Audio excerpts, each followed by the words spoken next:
From the rising of the sun to its going down, the Lord's name is to be praised. Let us open our hearts to his presence and listen for his voice in the stillness of this evening hour. Our evening sacrifice, the desire of ages.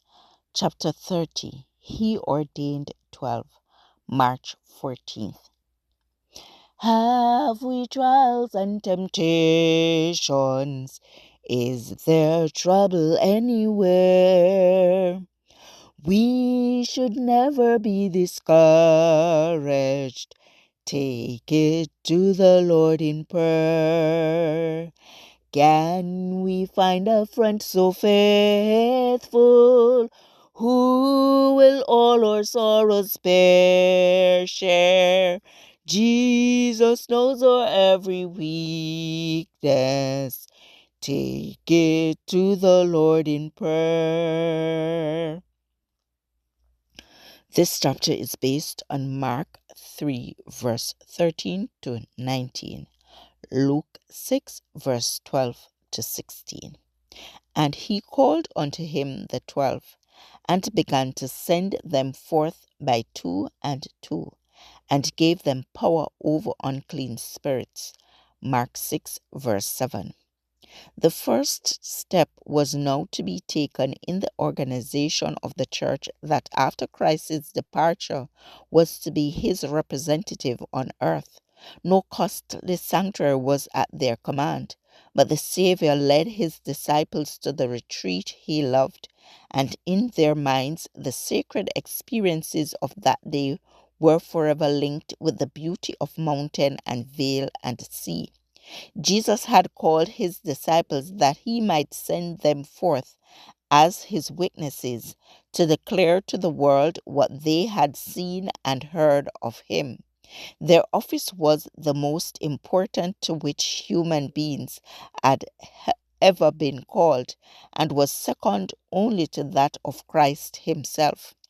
They were to be workers together with God for the saving of the world. As in the Old Testament, the 12 patriarchs stand as representatives of Israel, so the 12 apostles were to stand as representatives of the gospel church. The Saviour knew the character of the men whom he had chosen. All their weaknesses and errors were open before him. He knew the perils through which they must pass, the responsibility that would rest upon them, and his heart yearned over these chosen ones.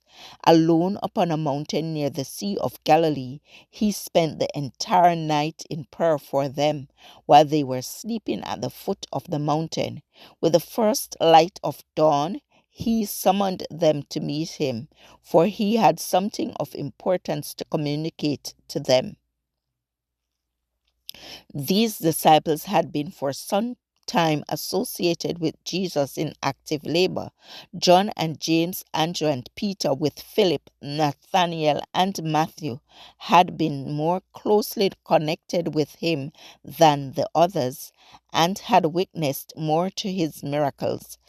Peter, James, and John stood in still nearer relationship to him. They were almost constantly with him, witnessing his miracles and hearing his words.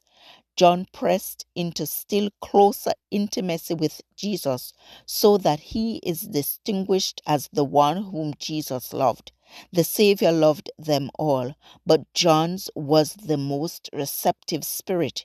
He was younger than the others, and with more of the child's confiding trust, he opened his heart to Jesus.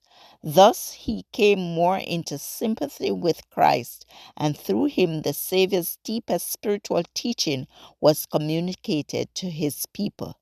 This passage was taken from The Desire of Ages, page 291 to 292, Pacific Press Publishing Association, copyright 2005, or Evening Sacrifice, March 14th.